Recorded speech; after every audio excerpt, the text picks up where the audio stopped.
Welcome to episode 18 of the Boxed In podcast. My name is Garrity McCosker. And I'm Trevor Sombrano. And we are back. We watched the Triple G fight this weekend. Sort of. You didn't watch it? No, I did. I watched it. Yeah. Still not a passing grade.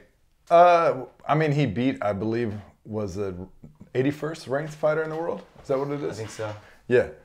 I mean, so like I said, a tiger doesn't change his stripes, and for the most part, Gennady looked the same. He was getting hit a lot in the early rounds, but Gennady always sort of. There was a straight that really sent his head back in maybe round 2, and that was actually like maybe telling moment hey the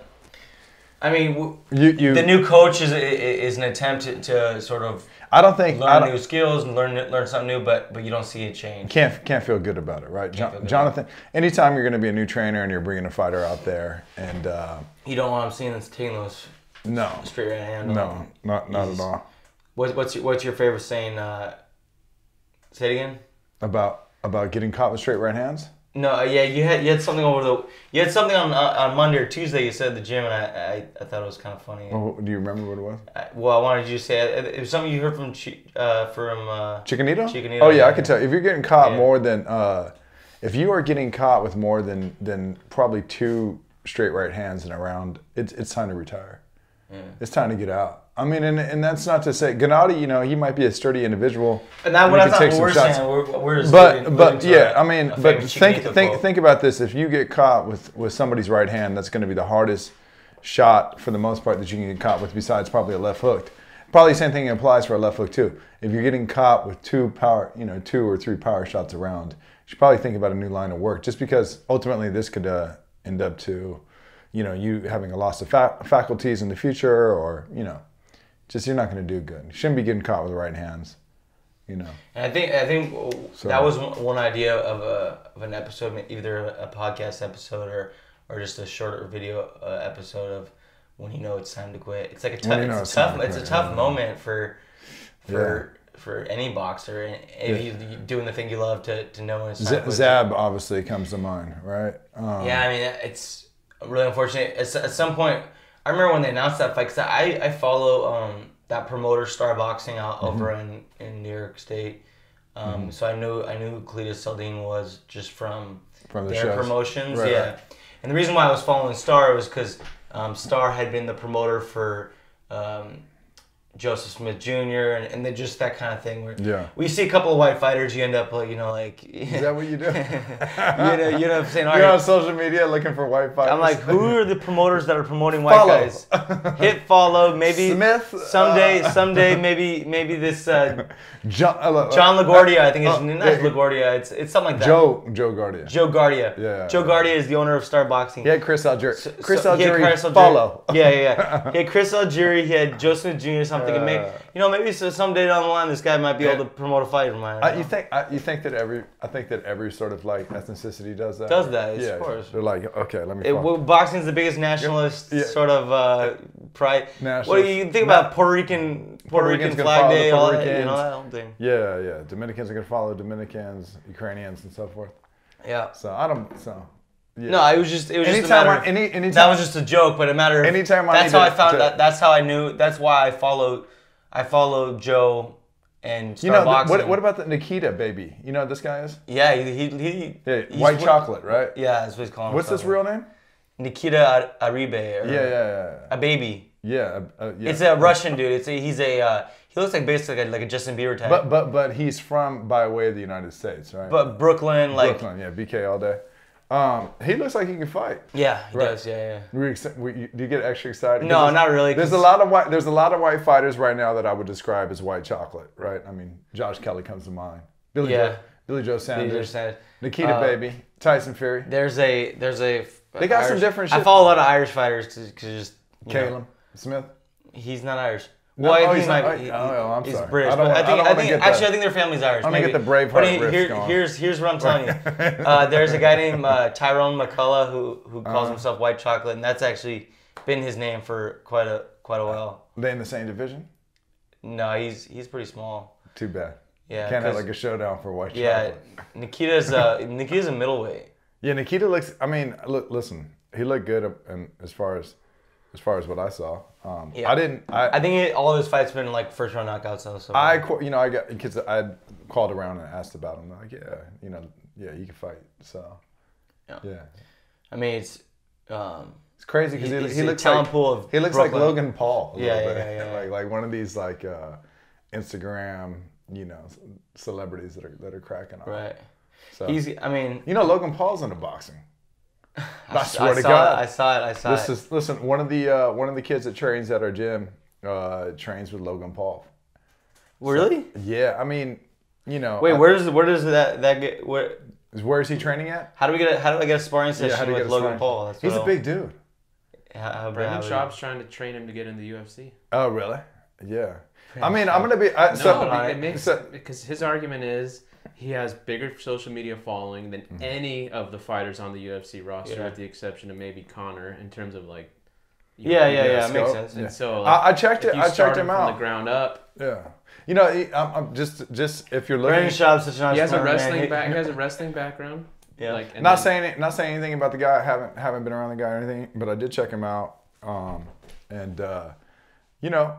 He looks pretty athletic, and he looks like he has bad intentions. And as far as from a trainer's point of view, I don't know the guy. We haven't put him in there if I put him in there with a fighter that can fight, I'm sure he's gonna buckle. But if I'm just looking at someone athletically and saying, hey, could this guy be taught? No, yeah, I was kind of surprised. He's a pretty athletic kid. So, but that's what Justice was telling me. He was saying that they work pretty hard, and I guess Justice is the one who Justice. Justice. That makes sense. It makes sense because he's at Churchill boxing, and he seems to go to different places. Yeah. So he's around a lot of those guys. I think it was Hollywood Hino, or I don't know who these guys are. Hollywood Hino? I don't know. But I know that they have the celebrity. They sort of trainers that are known to boxing trainers that are training celebrities.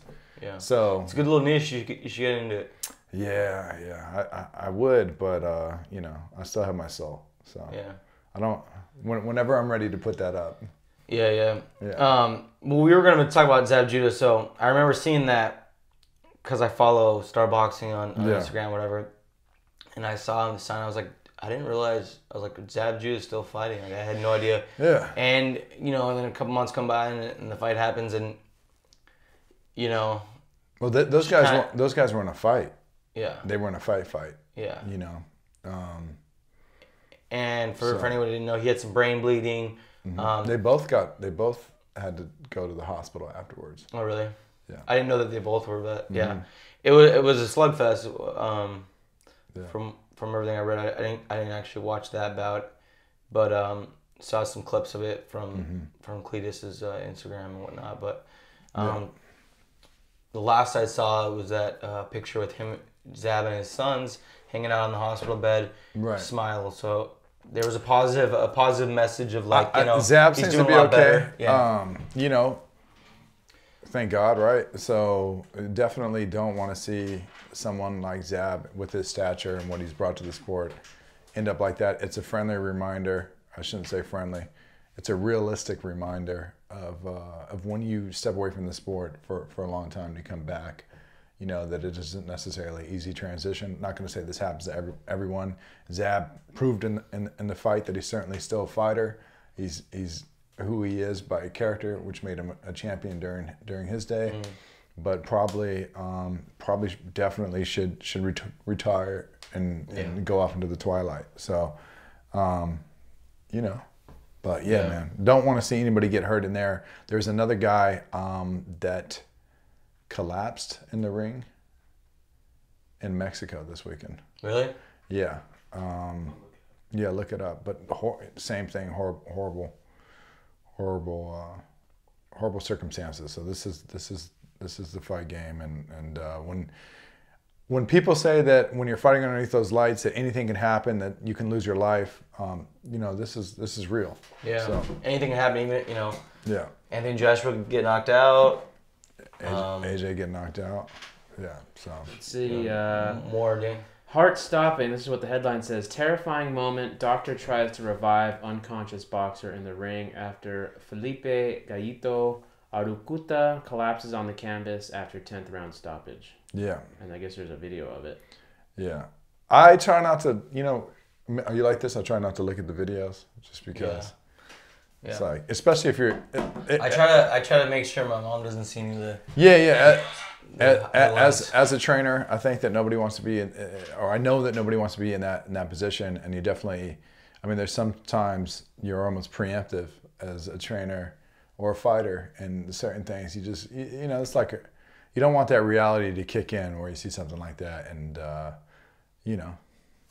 so yeah. This is what I thought, like what was going on. I thought that was what's going to happen to Manny Pacquiao when what's his name knocked him out. Marquez? Yeah. Well, at the moment, it looked so. He was so asleep, man. Yeah. I'm like, did he kill him? That's what I. That's. Oh, with that, it was a perfect shot. Yeah. And he just went flat on, and then they cut to Pacquiao's wife. Was freaking out, crying. Yeah. Talk about someone who's had some good performances after such a big. I think that it matters. Afterwards, it didn't affect him. Yeah. So I mean, there's that old trope out there in boxing, which is when you do get knocked out like that you're never going to be the same. We can see in Manny's case that Manny was able to sort of pick up. And redefine himself and continue to have a great career. Many people thought that might. They thought that was going to be the defining moment of. It would have been fine if it were because he had done accomplished so much in sport.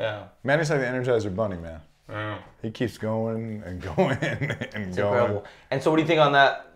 What do you think about the Thurman thing? Fight? I already said I'm with Manny. It's hard. It's hard for me. Listen, Manny's seen looks like Keith Thurman before, so.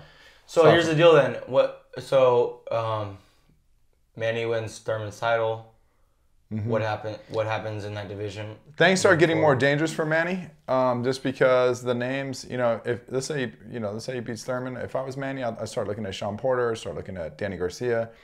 He can certainly. There's a lot of money out there that he can continue to make. But as far as the creme de la creme, he's not fighting Spence. I don't think he should fight Earl, and I don't think he should fight Terrence Crawford, just because I would. Crawford wanted that fight years ago. Yeah, but I mean, so I had a conversation with. And now it probably won't be as lucrative if you got it today, I had a conversation with Freddie Roach about it one time at Wildcard. Do tell. And Freddie was pretty telling that I mean I don't know if he'd go public with this, but. Saying, hey, like, what does Manny have to prove, and why would Manny have to get in the ring with Bud Crawford? I mean, he's right. Yeah, because Manny's done so much in his career. Manny's older. At this point, and he didn't like it. You're meeting two guys at different stages. He felt that at that time that kind of expressed that felt like Bob Arum was trying to make that fight happen because he's trying to almost put a cow out to pasture. Just trying to pass the guard. Yeah. Yeah. So. Yeah. Start a new, because I think for many, Terrence Crawford needs a huge marquee win to introduce him to most of the public. Because I don't unfortunately. Listen, but most of the public doesn't understand how. I've already gone in on Bob Arum's handling of Terrence Crawford. It wasn't because he was overshadowed by Manny for many years. Yeah, but I mean, the too. thing is that Bob Arum has a rich history of this. So he's got who was overshadowed when he had Oscar De La Hoya, Floyd Mayweather. Right. It's like, well, who's getting overshadowed with? Imagine all the stars that got overshadowed with Manny. There's probably just countless of them, right? Mm-hmm. So, the thing is that when you got a breadwinner like that, a guy goes out there, the guy has a country behind him. As well as the United States, I feel like Manny's got great fans here too. Right. You're gonna go out there because you know that this guy's gonna always give you those numbers, those pay-per-view numbers. But looking at Terrence and how they're handling him, I really wish that there was some. If I had Terrence and I was in marketing, or if I was a manager, how do you not get this guy more introduced to the people out there? People should know more about Terrence Crawford. This point blank. We've had this conversation before. Yeah, it's deja vu. It's recurring thing. Yeah. But think about Terrence Crawford. Mm-hmm.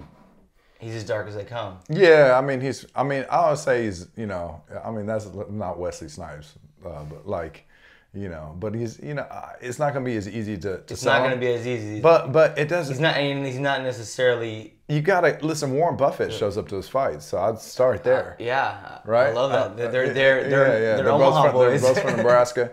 I'd start there. The guy obviously has Nebraska behind him. I feel like there's a lot of things going for Terrence that he should be a bigger name out there, you know, and it's difficult too because like obviously race does apply. We had this conversation before. There's other things, and so it's not like you could just, you know, when you see who's the guy that's fighting Caleb Plant, Mike Lee. When Mike Lee got a Subway commercial, right? That was a back in the Notre day Dame connection. Yeah, so back in the day when Mike Lee gets a Subway commercial, fighter from Notre Dame. He's only getting this look because either there's some nepotism that's involved, or there's a great, you know, public relations person or a manager and so forth. But like Mike Lee, come on, bro, you don't deserve to have a Subway spot. I can think of like easily another 25, 50 names that should be there getting a Subway look. So, you know, give Terrence the Subway commercial. That's what I'm saying. Who's Terrence fought that would put him out on the spotlight? You know, God, I mean, it's. You know, who has he fought? I mean, I get where you're going at this. I wasn't going anywhere. I just but it's there's that he needs to fight Spence, and then there's that invisible line that's there between. Well, he spent a lot of time at Golden Boy and PBC and Heyman and them sort of not fighting each other. And although it seems like Top Rank and Golden Boy are doing business now, and you know now you got DAZN. So I mean. It's that when he did fight names like Gamboa, who at one time people were was a name, and then until he got destroyed by him, and then he became a fizzle out name. Yeah, people were looking at him like a little miniature Mike Tyson, you know, like a little miniature Cuban Mike Tyson. When he fought names like that, and it was the way that he went about beating these men. I mean, even someone like Hank Lundy comes to mind. You know, Hank Lundy could fight. At the end of the day, Hank Lundy. Most people aren't going to appreciate him but if you're looking at a guy that can literally, we know that Hank Lundy can fight. He's going to come to fight every time. I think he's out of I know he's out of Philadelphia. I want to say he's out of West Philadelphia. He has a certain temperament that when he shows up, he's not coming to sit down for anybody.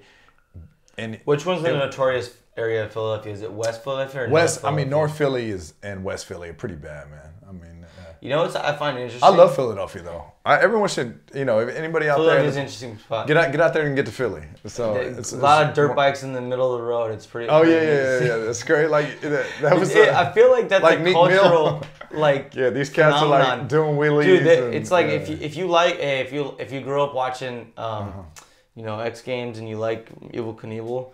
Yeah. Go to Philadelphia, man. You see a show every red light. You see a show watching the X Games or any of that, but one time I got tickets to the X Games, and I went to motocross, and What year was this? Man, this is probably it was when it was at Staples, so I was there. 7 or it was a long time ago, like 5, 7 years ago. There was a stretch in LA where it was there for about like 7, 8 years. Yeah, this was a while ago, but.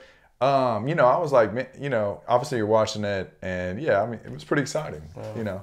And then I started to kind of like follow the sport a little bit because Bubba, you remember this guy?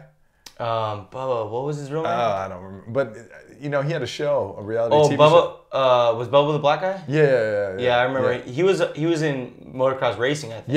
Yeah, and then but like he wasn't in freestyle. I don't think. That's Pastrana and the guy with the tick. Twitch. Yeah, that guy. So I mean, hey, those guys are on a whole nother level. But no, when you're in Philadelphia and I was walking to the Rodin Museum, right, and you just see dudes doing. Yeah, it was awesome. Yeah. Even on the ATVs, man, they're doing the 2 wheels in the back. Yeah. LA doesn't have any of that shit going. We got lowriders. We got cholos and lowriders. Yeah.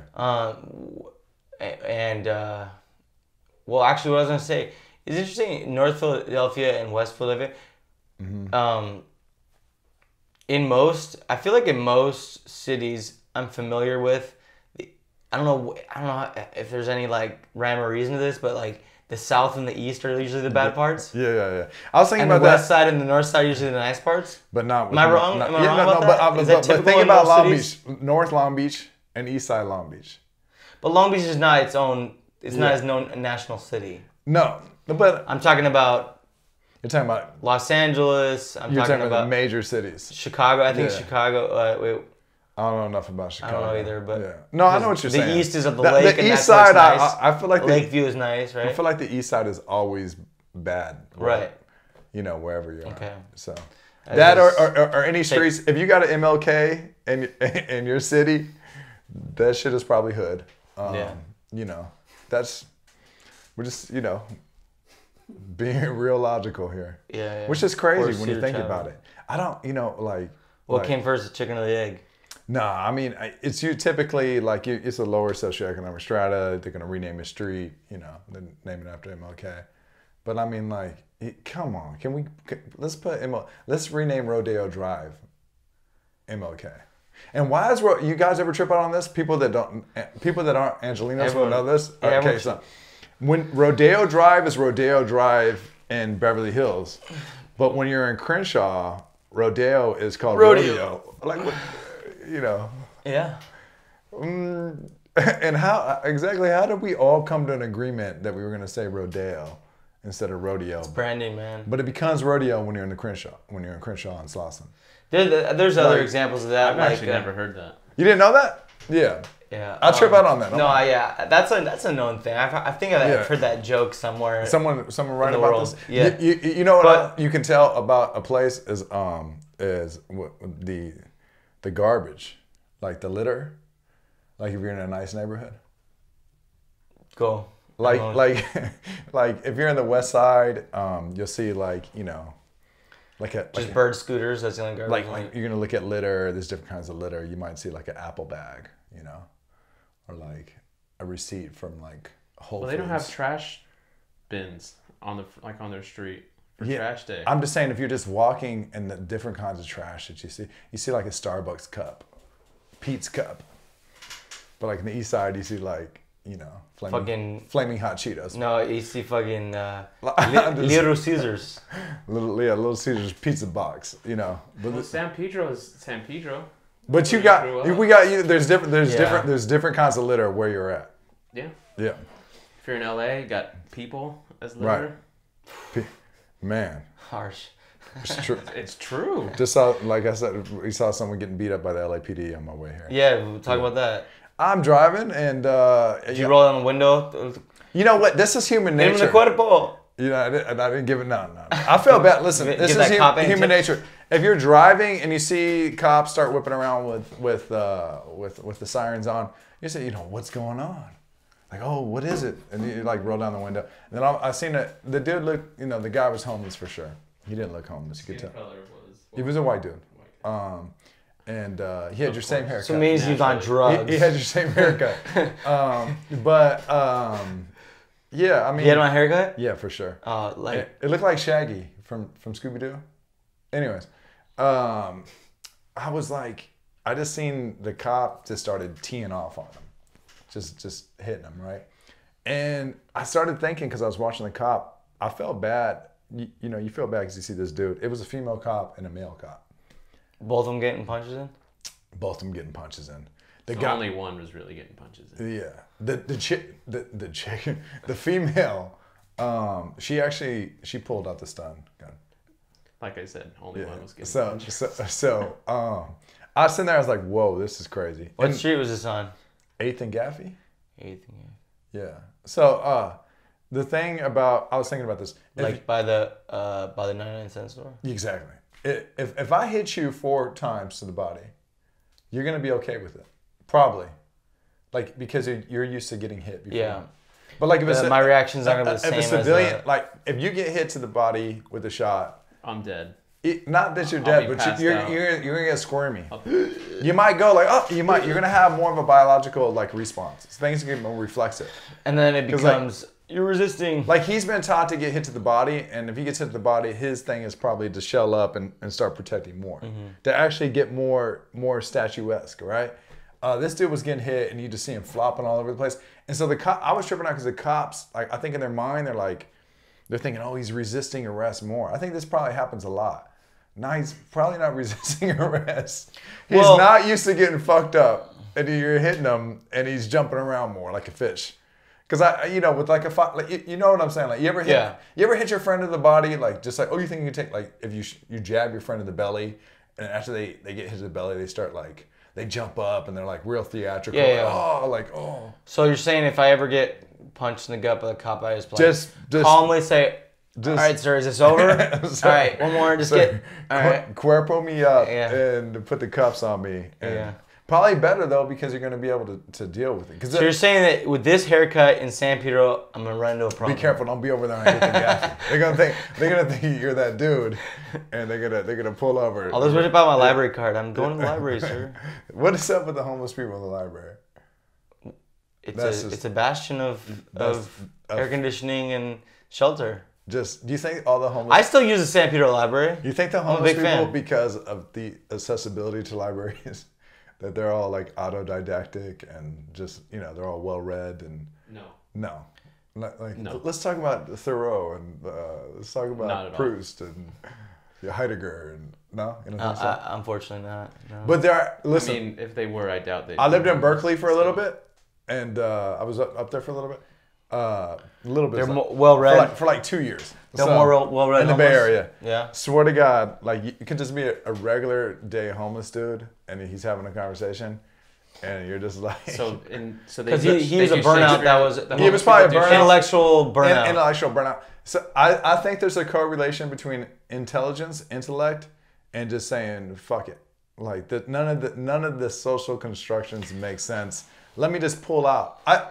I guarantee, like, as the more intelligent you are, the more likely you are dissident and don't want to participate in whatever it is that's going on. Just because it probably doesn't make sense to you. Yeah, but to the point where you want to live on the streets. I don't know, but yeah, you do. You're looking at You're looking at guys that I think if you consider yourself an enlightened individual, right? Sure. Do you ever once consider, you know what? I'm gonna just fucking live on the streets. I'm just gonna fucking go. I'm not gonna lie, I could do it. Listen, we know you can. Urban camping, baby. Listen, I could do it. Think about this. On paper, is there anyone more qualified? I'm an Eagle Scout and I'm a fighter, so I know how to protect myself on the street, and I know how to make a good little campfire, a good little tent. I can do it all. And you're urban camping. They're gonna say, okay, we're gonna drive around the corner, and make sure your tent is gone, as opposed to just taking it away. Right away. No, I don't. Listen. I did some crazy. I took a bus throughout the South, like on some like. Okay, and did you stay on the streets? No, but I did. I slept in some bus terminals before. That was I think these things are good. I slept in an airport too on the way. Waiting for a flight. I've seen that movie. That doesn't mean I'm homeless. So one time I was homeless. And I lived in I lived in Norwalk. No. What do you call these things? Where the halfway park home? No, where the homeless people end up. It's like a little homeless shelter. Homeless shelter. Thank you, God. So I know I've just been forgetting everything. So I lived in a homeless shelter, and let me tell you, how old are you? I think it was about 20, 21. Yeah, I was there for about 6 weeks. Did you enjoy it? You know what is crazy is I didn't enjoy it because it just, there's a lot of people that are nuts. But yeah, I remember being friends with these folks that were, veterans and so forth. And I mean, everybody has a story to tell. Everybody's interesting. Everybody's going to have like a different sort of perspective and where they came from. It's like you meet real cool people, but then there'd also be someone where you're like, like this dude looks like he might fucking kill me when I'm sleeping. So like you're like sleeping with one eye open, and it's a catch-22. So what do you think the solution is for homeless people? Yeah, because me and my friends talk about it all the time, man. Man, I hate that we live in a society that doesn't look after people that neurologically are inept. I don't think that that we're doing is good enough. I mean, Long Beach is filled with a whole bunch of people. There's other things that other variables that are going to come into play. Obviously, drug abuse might lead to psychosis, or maybe there's some sort of permanent damage. I mean, we could one of the things I was like on a search project in high school on Skid Row, and one of the things that we listened to somebody from, I think it was Midnight Mission or one of those missions. They said like you're either sick when you get here, whether it be drug or mental illness, or you stay here long enough on Skid Row and you get to that level. You become you have that mental sickness or that drug addiction. We got to do so that. So it's a chicken or the egg scenario, but eventually it all ties into that eventually because you stay there long enough and the damage. I'd seen some, read something online about there's an incredible amount of wealth is going out there and acquiring different houses, right? Whether that be for investment or that be for pleasure. But one of the things that they talked about was that every homeless person... We're billionaires from China that need a place to actually put their money because over there it's rent. After 90 years, it's gone. So one of the things they were saying was that there's so many houses that are vacant, right? That you can actually, every homeless person could have a house and there'd still be like 6 houses left over. So, if you're looking at what Maslow's law of hierarchy of needs. But a house wouldn't solve their problems. No. And that's the thing. If you're mentally, but if you I was saying Maslow's law of hierarchy of needs because if there is some sort of stability, particularly with shelter, that if you have that you can maybe perhaps move on to other facets of your life and try to enrich them. It's also that could be idealizing it. And just to be honest, there's a lot of folks out there that need serious help. I think that 100 years from now, when we look back at how we handle mental health, we'll look at this as the dark ages, and probably just from a medical point of view as well. When we start, saying, "Wow, I can't believe during that time they just let these people, sit out there in the street and pretended that they didn't exist when they stepped over them on their commute to work." But yeah, I mean, to really do something in America, it's also too that America needs to, I think, be more forthcoming about mental disease. Just because, there's, to me, it feels like people exclusively tie the American dream and mental disease. And oftentimes, if, these people are lazy, these people are looking for excuses, these people, they just don't want to be a part of the system. No, but they are, in my opinion, a nuisance. Of course, and that's a cold hard fact. But they're a nuisance because it's an unfortunate. Who wants to deal? It's the same reason why him and I don't want to look at the video of watching the guy get CPR in the ring.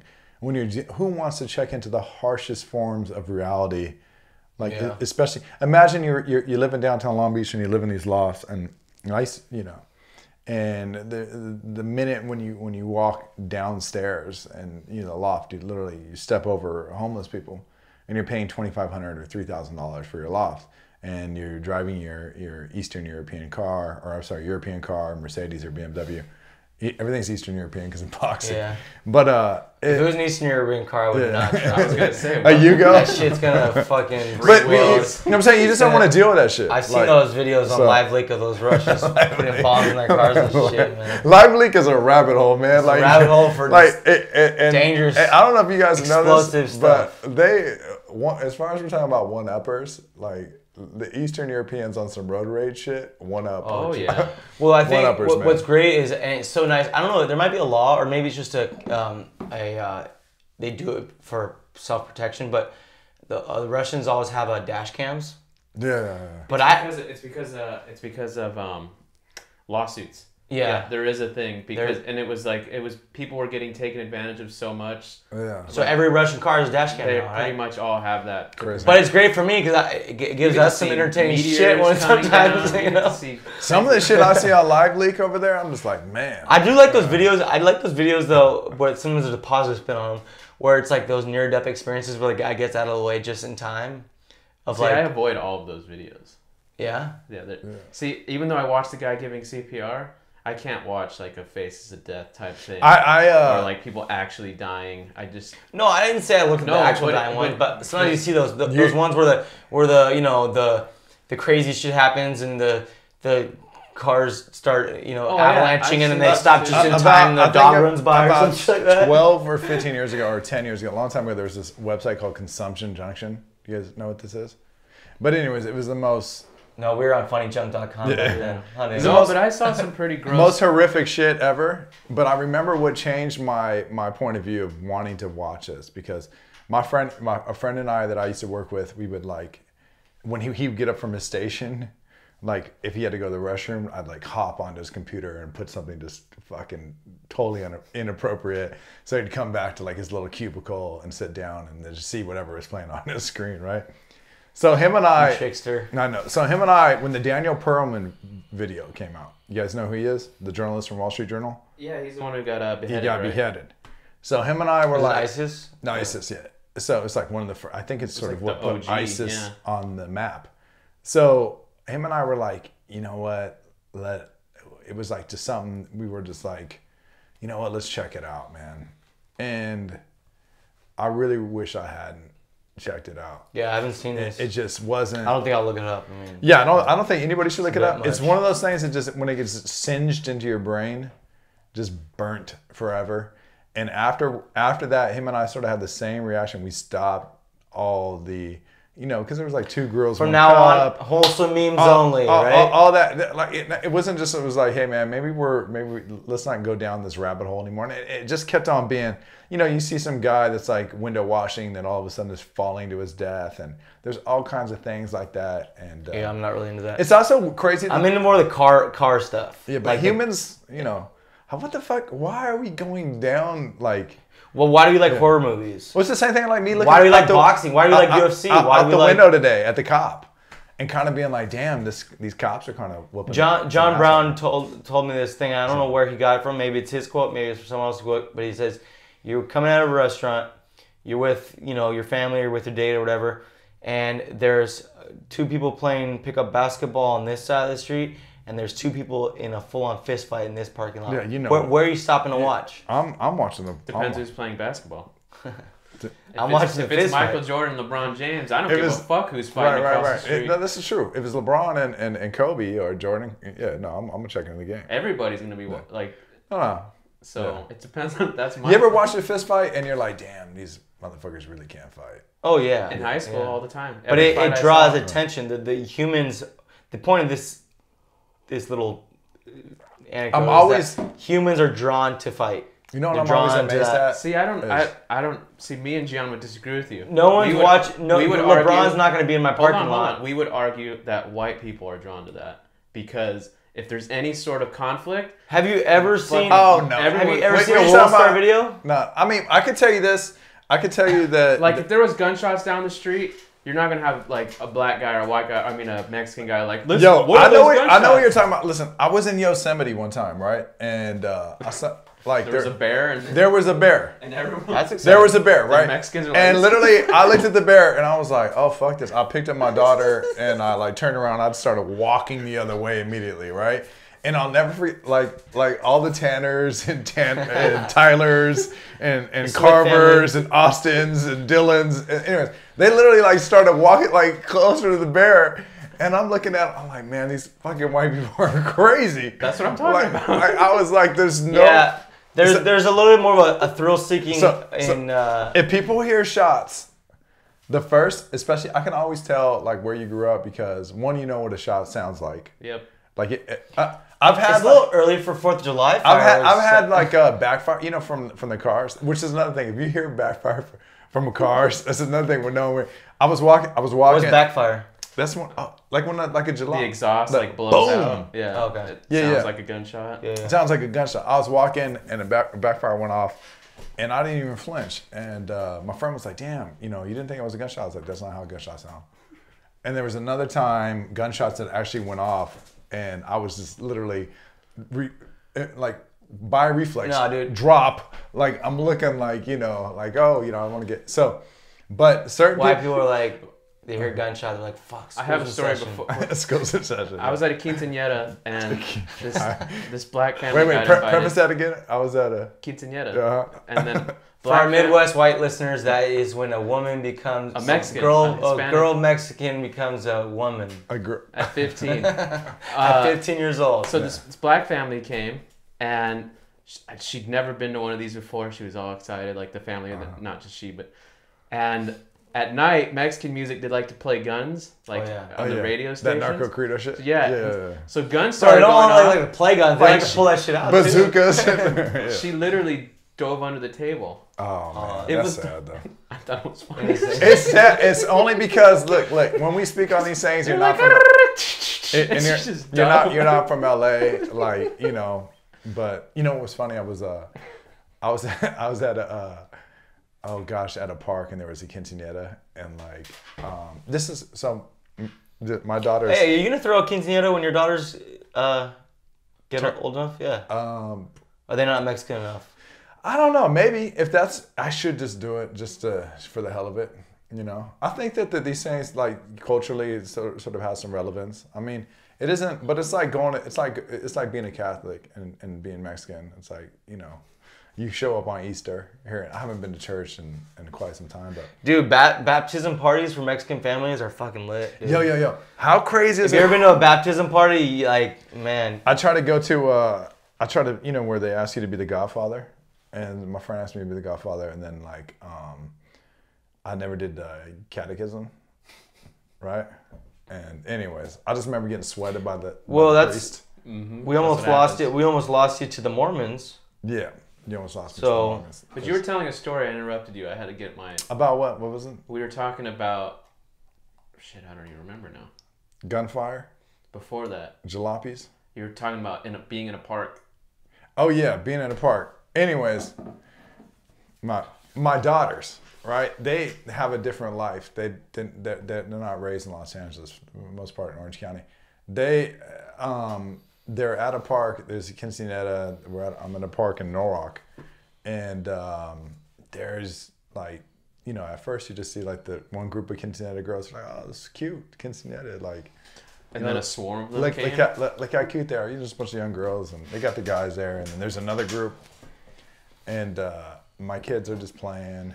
Then all of a sudden there's that moment that you realize like growing up in LA, and then like all of a sudden the two quinceañera groups are about like I hear like fuck you bitch, like they're about to go at it with each other.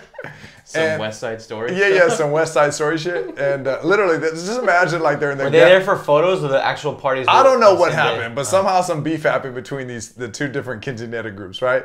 And my daughters are just like running, just oblivious to it. And I was thinking at that age, my daughters are 6 and 9. At that age, I knew, growing up, that I would have stopped like, oh shit. Time to walk the other way. Like you shit see two shit might crack off. Take another fucking like, oh fuck. Like shit might take off right quick. I would have stopped at that age, but my they literally like ran through them while they were yelling at each other, like this almost like just had no idea. My turn to swing. Like they had no idea that hey, it might go down. So being back to human nature, of course, I like back up and I start saying, well, who's gonna win between these groups if it really goes? And then there's always like the short one, like the short Latina that is like What's her nickname usually? Oh God! Like we were going over nicknames earlier. Remember? What are the girls like? I don't know. Smiley? No. No. I don't know a girl. Sad face. Sad girl. Sad girl. Yeah. Sad girl. She listens to the Smiths and those. Yeah, there's Loper, there's Dwarfy, Sharky, Sniper, Happy. These are. Yeah. Any name, the names you see in placas and the plaques on the wall. Peanut. P-nut. Yeah. What would your name be? Mine? Güero, of course. Yeah. What's the dude from Blood In, Blood Out? What's his name? I don't know. It's a good movie though, huh? Yeah, but like sometimes these movies, Blood In, Blood Out and American Me, I think mean like if you're from LA, like you kind of. I haven't seen the other one, American Me. You ever seen American Me? American Me is, in my opinion, the better one. Oh yeah. Okay, I'll check it out. I don't like Blood In, Blood Out. No. American Me is more about it's more relevant, especially. And then Edward James almost got himself in trouble with the Mexican mafia because of it. They're trying to kill him. Yeah. It was too realistic. Yeah, too realistic, yeah. I'm not going to go down that road of why. I don't want none of that heat and none of that smoke over here. That's a good. You don't want that smoke.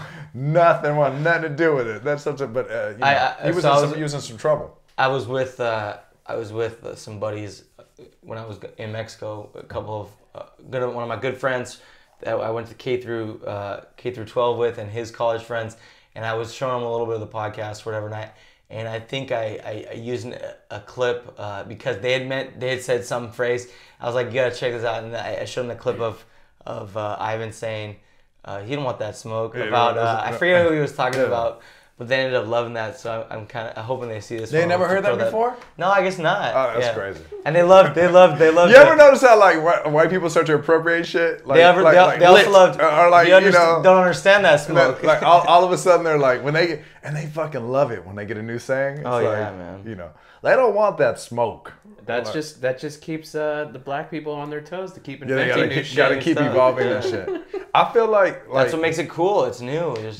But when is like fuck it A gonna come into style? Like fuck it A. Never. I had a tweet once. Never. I had a tweet once, and it performed really well. It got like 3 likes, but whatever. No, the tweet was. Do you know that meme format where it's like, it started off with like the guy who's like the black guy and the white guy. They have big buff muscles and they're doing like teaming from up. Predator.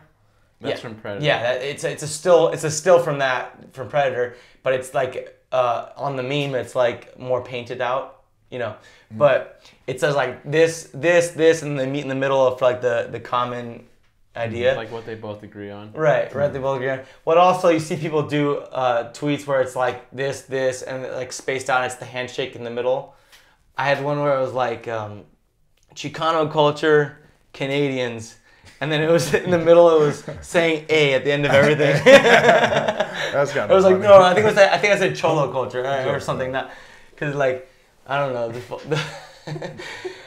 Like there's like we're gonna go to the park, Gabe. I feel like if you're from LA, you'll say fuck it, like fuck it, like that's kind of. Also adding it to everything. Are we gonna bust it over there? Are we gonna skate it over there? I'll say fuck it, but specifically fuck to make fun of people being like, fuck it. Fuck it. But I'll say it like that just to make fun of it. But what about whatever? Whatever, dog. Fool? Yeah. Whatever, fool? But never in a serious, it hardly ever comes out in like a serious, like, I'm being natural and then, hey, fool! Like, I feel like I think white culture is never gonna get. You know what? Because I don't always like my grandmother's dude comes out though, like dude or bro. My grandmother's Mexican, obviously, but dude's been around for. You ever trip out on the weird being like have a mixed racial identity and shit like that? But like when Andy Ruiz was winning the fight, like for that brief moment of time, I become much more Mexican. Oh, that's when. Like, yeah, when you're talking to Ivan, all the black rolls out. Like mas golpes, hijo, let your shit go. Like yeah. There's a lot of Mexicans that their card comes out. Yeah. On days like that, they didn't even watch the fight. They didn't even know who Andy Ruiz was. Daniel was proud as shit, man. He was like, "Viva la raza."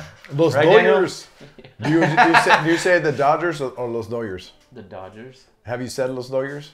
As a joke? Yeah. Everyone said it as a joke. Yeah. Nah. I'm American first. Everything else. I'm American. Distant second. We should put you on a poster. Like yes, we can. I'm American first. It's true. I am. That's just what it is. But I was pretty stoked when Ruiz won. Yeah, who wasn't? That's the other thing about Ruiz though. Like just because he Mexican raza pride, but also it didn't even matter that he represents America so well too, because so many he looks like 70% of America. Yeah, it looks. Think like about it. You know what I mean? Looks overweight, like Texas, but also the Chicano thing. That's much of America is that. You know what I mean? I guess I don't know. I don't look at it that way. Andy Ruiz always has a good haircut though. So whoever's barber is, shout out to the unknown. Yeah. He did have good hair. I think that earlier in his career he had like the bald thing. And I think that pelón. But I think that for this fight he had a good look going in, and it helped. With you don't see with the camera, like back in the 90s and the early 2000s. Like even if you weren't banging. Like I had a shaved head for a little bit when I was like in the 9th. Yeah, hairstyles right now are the shaved head's coming back. But what I was gonna say, hairstyles right now are converging. It's a non-threatening being bald, like shaving your hair. We shave your hair at the gym if you don't show up. If you're one of the kids. Shit, I would just shave my head then. Well, to completely eliminate then that. Then we shave your eyebrows. Yeah, see that never bothered me either. People don't look at me. You're such a nihilist. It's true though. People get caught up on their hair or their eyebrows. It's hard not to though. I think that this is just an extension of identity. You know. Yeah. I guess I never gave a shit about stuff like that. I really don't. You can cut my hair right now, and you I said would you walk don't want to around live on with the it. streets, though. You do give a shit. Okay, living on the streets and Daniel's about comfort. and looking like You've never thought. I can't. The only time let me put it this way: the only time I could see myself bald or without eyebrows is if I look in the mirror So to take a piss or to do whatever. I've thought about this before. If you could travel the world and you were guaranteed shelter and food, but not necessarily like access to whatever it is that you desired, Nike shoes or things like that, would you do it? Me personally, what about money? The access for Daniel would be like money is scarce. You can't experience like new films. Money is only there to help you with because when I'm done with your this adventure. When I'm done with the adventure and I don't have money, You need that paper, baby. That's I need to have something when I come back. Yeah. Otherwise, but I'll be what homeless. about all that richness of experiences? Because I feel like you earn those things. Right. You earn traveling to different places. But nobody wants to go. Listen, no one wants to be 65 in Europe or South America. My mom's not 65, but we're going to Italy next month for the first. She's the first time. First time she's been out of the country. For in terms of Europe and stuff. Yeah, that's pretty dope. So, but it's all would about, your mom? It's all about the mentality, man. Would your mom would have had more fun in Italy at 26 or 27? I have no idea. Oh, come on. I don't know. I do. Yeah. I mean, probably because my dad was still alive. This so is I would assume. Yeah, but I just even thinking about being younger and being young and being able to do things like running with the bulls. I've never ran with the bulls, right? But like think about it, like but I would never do that. Why not? You don't have Why to the get. fuck You don't would have you? to touch the bull, man. I would watch it. I'd view it, but I'm not gonna partake. I think there's ways to run with the bulls and not put yourself in too much in the fire. Look, there's two types of people You in the run with the world. bulls? Seems like you would like. Garrity's like. Actually, I've got these 7 photos of me running with the bulls. There's two people in the world. I studied abroad. There's people who go in the ring and fight, and then there's people who watch what goes on in the ring. Running with the bulls is crazy. I would do it. That's my point. But I also feel like all these experiences, I feel like I'm getting them every fucking Tuesday at Jackrabbits. You know what I mean? Like. Oh yeah. Like, do I want to? So you're saying sometimes I have like a note like sometimes I look at things in life. I'm like, this won't be as hard as the time I got my face fucking beat in by Vic Pasillas because I couldn't do shit when I was right. 16. You moved around with Vic Pasillas, huh? 16, and I knew he was gonna kick my ass, even when he was going light. And I was, you know what I mean? Yeah. Sometimes that's how I look at the next challenge. I'm just like, it's not gonna be that bad. People, I mean, that's like a. That's why I didn't stress about tests, and it's just like. That shit makes you real cool headed too. That's funny. I didn't stress about tests either, but I didn't get my face smashed in. Well, that's good. I mean. I'm just talking about like. I guess it's a way to look at challenges in life. Stop taking away our platitudes. Platitude killer. Yeah. But I hear you. No, but assassinator. I would love. I would have liked to. I think got punched in the face and maybe. We can still make it happen. We can make it happen. I think, but not a right hand. But you should take a jab to the forehead. Don't do his nose. Dan was talking about. No, not you have some curiosity to take some jiu-jitsu. That'd be good. I mean, I would take things. I would not to compete though, not for competition. But it's good. It's good to get. I wanted to take some jiu-jitsu, but then there's certain things that just like. You don't want to be a missionary with the guy for a while. Yeah. You don't want him wrapping up his legs around your back, around your tramp area. I mean, it's just I get jiu-jitsu. I think it's real. I actually think it's really, really functional. I think it's real dope. I like the process that they drill. I'm gonna do it someday. But practice. I focus on boxing. I gotta know that it's got to be really hard on your body, right? It's got to be just taxing. Number 2, not that boxing isn't, but at least you can try to not get hit, right? Number 2 is that it's one of those things that I just think like how much like we were talking about in the gym. Everyone, for the most part, has gotten a ringworm, right? Mm-hmm. Because it's just going to happen because you got sweaty clothes on, and when you start being around boxing a lot, you bring 2 or 3 different shirts because then you're not going to get Ringo. But you're just like doing jiu-jitsu with some dudes sweating all day, like all the things that. Yeah. That's why you got to take. I've definitely gotten ringworms. And then there's balls on my leg at all time. That is sort of like the other thing in the. Subconsciously. Let me ask you, how Mexican are you? Do you got this thing, that you know what I'm talking about? The tan line? No, dog. Oh, no, you're talking about the immunization shit. Yeah. No, I don't. My mom and my dad. Okay. I don't know what you're talking about. You don't know like, about this? You could tell like every well, I think all immigrants like a lot of people have it. It's a different way that they're immunizing, like immunization. So vaccination, yeah. But everyone's got like it's like it leaves a big ass like circle. Yeah. And I used to think that was ringworm when I was a kid, but it isn't. No. It's like some sort of. Yeah, I don't know. I know what you're talking about. But I've heard people recently talking about it as far as as like a stamp of like. That must be first generation Mexican. I'm more like it's not around anymore. Yeah, like I'm a paisa, you're like, Paisa. Yeah, you're like that's the mark. Yeah, I don't have that. I don't have that shit though. So I used to think that was ringworm when I saw it, because I saw I used to see that on like coaches and like just guys that I knew. I saw that commonly had right there, and then I thought that was ringworm, but it wasn't, and then I ended up getting ringworm on my shin for a long time. It stayed there forever, but scratched it away. It's gone. Yeah. I mean, but jiu-jitsu. How does it end up in a ring, man? That's I don't. Jiu-jitsu is pretty. I mean, obviously. Jiu-jitsu, you're getting ringworm for sure. You're getting that right rubbing on. I mean, I think that those guys are always trying to like, they're gonna try to make sure it doesn't get past. But I mean, shit, you're sweating all over. I remember in high school they used to always try to scare you about like MRSA. Oh yeah, well that shit's scary. I know somebody got it. And they lose a limb or what? No, but I mean, they definitely. You could. It starts to eat away at the skin. Yeah. Yeah. MRSA. Yeah. I need a good tapeworm in my stomach. You need Help one? me lose weight. Well, that's easy. You did or you? No, I need one. Go eat some raw. That's like Kelly Kapoor from The Office. You're straight. You go get some. That's true.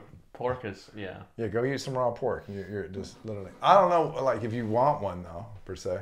There's Robert Sapolsky. You know who this guy is? Mm-hmm. Yeah, so he talks about like the toxoplasmosis and parasites and so forth. And, come from cats? Yeah, exactly. It comes from cats. But they started theorizing that something like a tapeworm could hijack your neurochemistry. I believe it. Oh, yeah. No. I 100% believe it. I went down, so Robert Sapolsky, for our listeners out there that are bored, you can basically take 15 of Robert Sapolsky's classes for free, not basically, you can, on YouTube, where his Stanford classes. So I watched them all just because, I don't know, I'm that guy, right? And Stanford educated. I have a Stanford degree, but it never showed up in the mail. Stanford did that. No, was it some Stanford has school, I've posting a lot of their lessons online for free. Stanford has an incredible amount of free classes online. So, but Sapolsky, but going down that rabbit hole of that world and what Paris. You don't know about the Sapolsky shit about toxoplasmosis? No. Most of us have it. Shit. We probably all What have is it. It's like a. Did you have cats when you were younger? No. No? You want me to go into it? Yeah, you can. I love it. It's like I geek out about it. Go ahead. When women are pregnant, they tell women to stay away from kitty litter boxes and from cats because cats are known carriers of toxoplasmosis. So, what do they know about toxoplasmosis? Should I get into that first? No, I'll get into this. Robert Sapolsky, who is a behavioral evolutionarist at Stanford, was looking for some sort of correlation between evolutionarist. He's also a neuroscientist. As a neuroscientist, the brain. Yeah. I have his book Behave. Evolutionist. Behave. Okay. No, that's a different. But he's looking for. They were looking for a correlation from a neurological perspective between guys that were doing dumb shit like wrapping themselves around poles or impulsively driving their vehicles too fast or whatever. That sort of behavior. Doing videos that would get a lot of hits on Live Leak. Yeah, that sort of behavior. But so these guys obviously had to be organ donors, right? So all these guys that would pass away in that certain way, their brain would go to Stanford. So they keep on scanning them. They scan them for like a year or two, hoping that they can find something going on between like one of the lobes or one of the hemispheres. And they looking for like the daredevil. Yeah, they're trying to find something. They're trying to find something that's sort of transparent there that they could put a finger on and say, oh, this is why these guys are acting this way, and this is why they're out there doing this reckless behavior. They don't find anything. Well, these guys they're all organ donors. So I think it was like about 2 years later, they get a call from one of the other physicians at the hospital, and they say, hey, just want to let you guys know, a lot of the other organs can't be harvested from these men because they're overran by toxoplasmosis. And all of a sudden, like the Stanford people are just like, they're like locked in. They can't believe it. So what do they know about toxoplasmosis? So toxoplasmosis, particularly with like felines and cats, is real interesting. When a cat defecates, and if a rodent comes along and eats the shit basically from the cat, it's going to acquire toxoplasmosis. That toxoplasmosis gets into their system. It actually hijacks their sexual reproduction system, and to a point that when it sees a cat or even smells a cat or cat urine, that it sexually gets aroused, and that it will end up... The rat gets aroused to yes, cat piss? And it will walk straight up to a cat. It hijacks its brain, because its attraction, will walk straight up to the cat, because it wants the cat to eat it. It doesn't matter whether or not the cat has toxoplasmosis or not. It wants the cat to eat it, so they can end up in its gut, so it can continue on with its cycle and defecate more, so they can have more access to more rats or whatever, more rodents and so forth. You can imagine, so they find out all these men have this incredible amount of toxoplasmosis. Cat kink. But think about this. No, most people have it. Yeah, most people have it. So it's just dormant. It's just not active. Do you remember that we probably all Anchorman? I don't know. Have you been tested for it? I did. So I went down after reading the Behave book. I did all these parasite cleanses, and that you probably have it. I don't know, man. There's no such thing as a parasite cleanse. Well, whatever it is. You're gonna juice cleanse too? That's bullshit too. No, I did. I literally what is it? Diatomaceous earth. I got all this stuff. Like, we can go down this rabbit hole. Was this the Steve Jobs diet that was going to help him cure cancer? I don't think so. But I will tell you this, that I definitely believe that I encountered some shit that came out of me that looked like a fucking jellyfish. So if it wasn't whatever it is, something was going on. But they think about this. They started to look at other things that were going on in the parasitic world, other things that we don't really know has an effect of our neurology, and they can't really spell it out to us exactly how it's having an effect. They found a correlation between women too, and women being passive, women actually seeking out more sexual partners. And so this is all... It's at the early stages. This is all because of toxoplasmosis. Yep. So, were you over checking on your stocks over here? He's like, man, fuck this toxoplasmosis. No, but anyways, it isn't, it's definitely some interesting shit to think that the other thing that, there's that other really weird one out there that is in the insect world where it hijacks the insects. And it's that video game is based off The Last of Us. Yeah. Where the ant, it's like a... Yeah, will hang by its mandible. Yeah. This ant will hang by... He doesn't care about that. I'll talk to you about I do want to know about this ant. This ant will hang by its mandible all night. So whenever they're going to sleep, all of a sudden it just gets like a zombie, gets overtaken, will go climb up to a bush or a tree, will find something to hang down from its mandible all night, hoping that a host will go by, like a sheep or some sort of livestock, so that it can get onto that host, so it can continue on with its life. But it's because the parasite is inside of this little ant that's telling it. So we don't know. That's crazy. It's basically like what happens in the movie Alien. Like, people thought that was far-fetched, that there's like an alien species. I didn't see it, but well, the whole concept is they stumble upon these eggs, and the eggs open up, and then there's these things called face huggers, and they jump on the guys' faces, and they don't. Yeah. But what they're really doing is they're like putting some sort of shit down the guy or woman's throat and putting a parasite in their chest. And eventually that parasite grows out and bursts out of them, and then becomes an alien. No, it's one of these things I got really into just because it was fascinating to me. And the more you went down the rabbit hole, like, this is another thing interesting about chlamydia.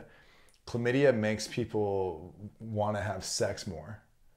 That sounds like because it wants to disease, it wants to be an organism that's meant to, an organism that's meant to expand. They're surviving too. Yeah, exactly. They're abiding by Darwinism as well. Yeah. So there's all these other things. I mean, these are videos on YouTube. You can start down the rabbit hole of it, and So, what fighter do we think has toxoplasmosis? So cat piss. Stay away from cat piss. Yeah. Okay.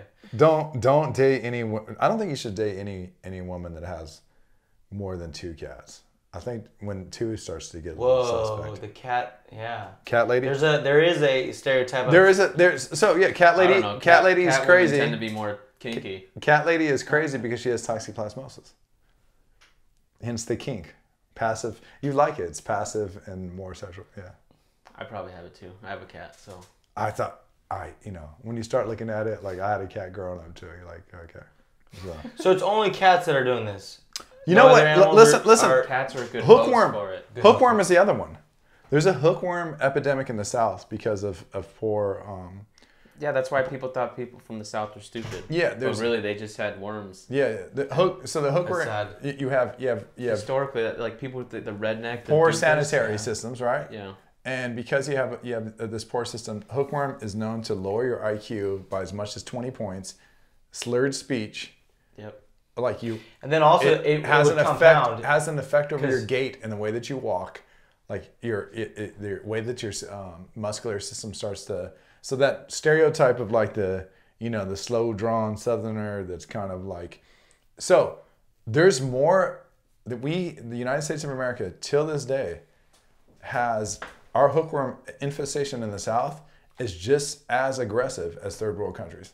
That's and you can go look it up. Vox had written an article about it. One of Jimmy Carter's thing when he was in office from 76 to 80 was that he was obviously being from the South and so forth, was pretty adamant about doing something about the hookworm infestation. But that hasn't gone anywhere. I know Vox has covered it. I think The Atlantic did an article on it.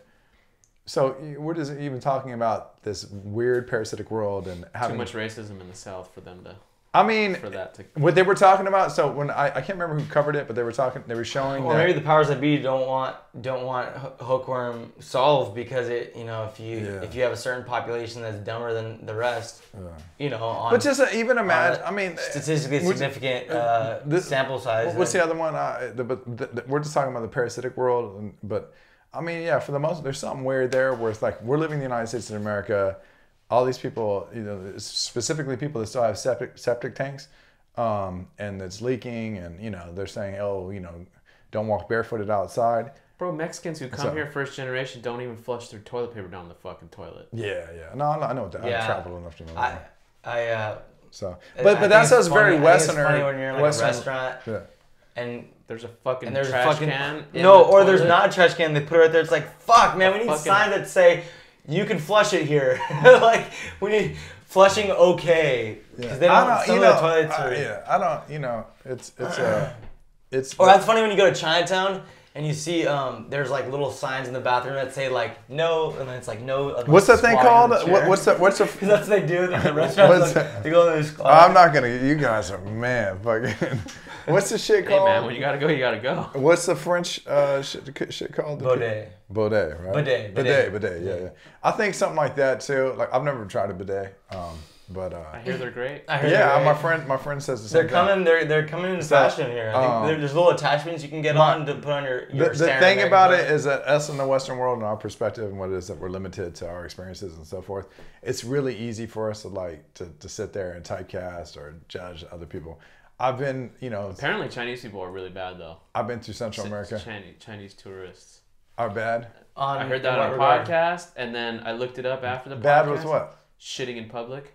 Oh, in public? I don't know. Like Chinese people. But I've been to Tahiti, and I can tell you in the street. I can tell you if you and I want to piss and we're in Tahiti, literally, like it is A-okay. We could pull the car over, get in the middle of the Shitting island. Is another. Shitting is a very different thing. I don't really look down upon pissing because it's sterile. Yeah. You're not gonna really do it. But a shit. I don't know. See, I don't. I've been reading articles about it. No, I'm not. They've overtaken America as the worst tourists because they'll no matter what. There's signs in the Louvre that say please do not shit in public because the Chinese France, because Chinese people are just going. Not all Chinese people, but and then like they look at you like you're doing something wrong.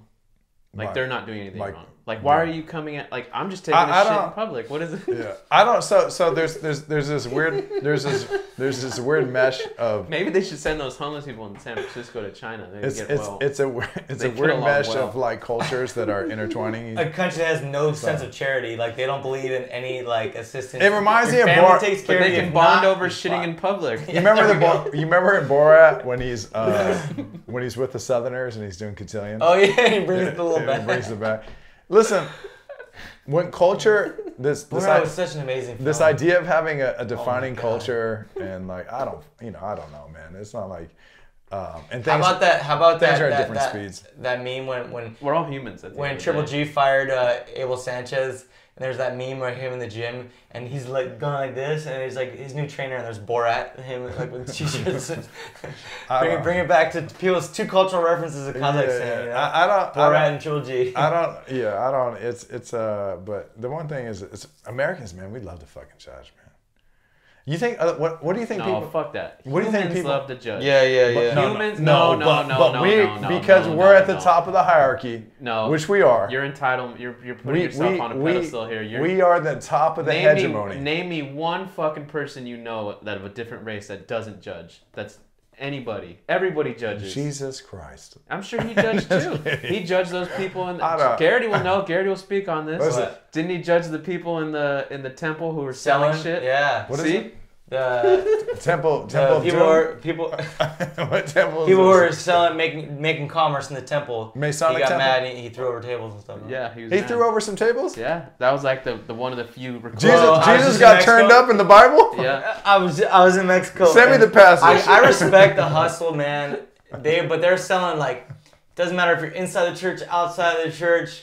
They got a little gift shop. You know, there's a mass going on, but there's also kind of a museum at the same time. You know, people taking pictures, but they're and there are people selling things, little things inside the church. Bro, the church is selling things all the time. How do you not think about every time anyone that's left Tijuana and like you're in that line? And like they're trying to. Oh, they have like a million people along the they're cars. They're trying to sell you the velour Last Supper.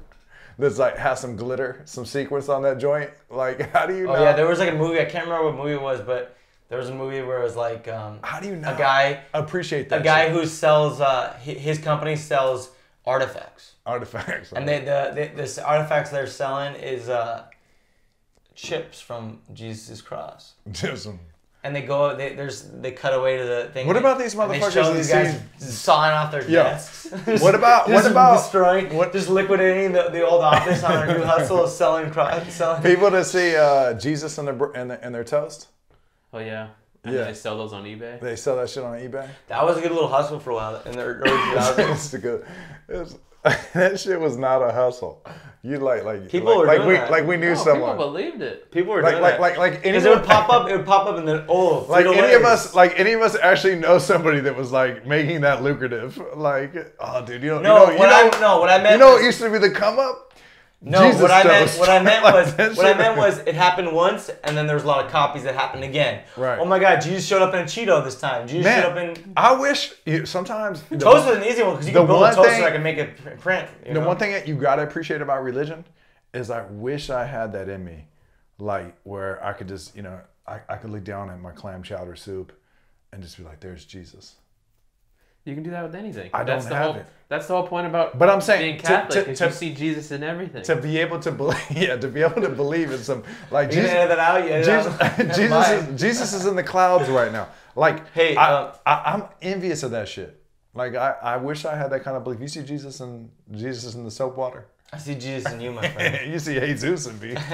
Jesus Cristo. See who's the real nihilist, me or you? Come on. I don't listen. Can I not talk about Jesus? I don't mean to. We're talking about Jesus. I don't mean to lie. You can talk to me about Jesus. I don't want it. I'll be going to the Vatican, so I need to get it all out. You're going to the before I burn up. He's in the Vatican and he's just fucking saying a bunch of Hail Marys and like. Daniel's coming back a new man. Hey, are you gonna get one of the fish hats? What?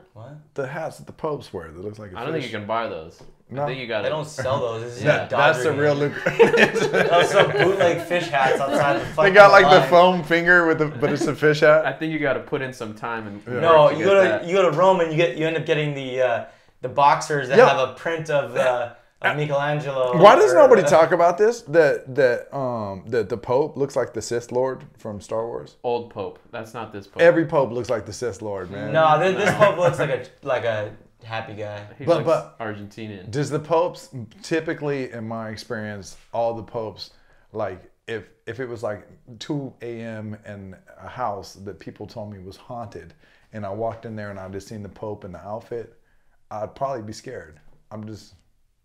No, we can't talk about the Pope. The Pope has a scary look, like the old man from Poltergeist. Remember the old man from Poltergeist? This Pope doesn't, dude. This Pope doesn't. The previous Pope, I 100% agree with you. Benedict, his eyes look like. Benedict looked like he's been dead since he was born. Like he's just. His name is Benedict. Yeah. That's his. Wait. You guys know the popes by the name? Wow. Yeah, dude. Yeah. Wait. There's only 3 that I know. Pope John. Was there a Pope John? Yeah. There was 23 of them. But was he's in the 80s? That Pope? Yeah. John the 23rd was. Who's the Pope that they tried to assassinate in Russia? Many popes have been assassinated. Pope John Paul got tried. And then he forgave the guy. You ever read up on it? That was like not Russian though. They declassified it, years later, and the CIA. Who declassified it? The government. And the CIA had met with the Pope and asked whether or not he could denounce communism, particularly in the Eastern European bloc. And so when you think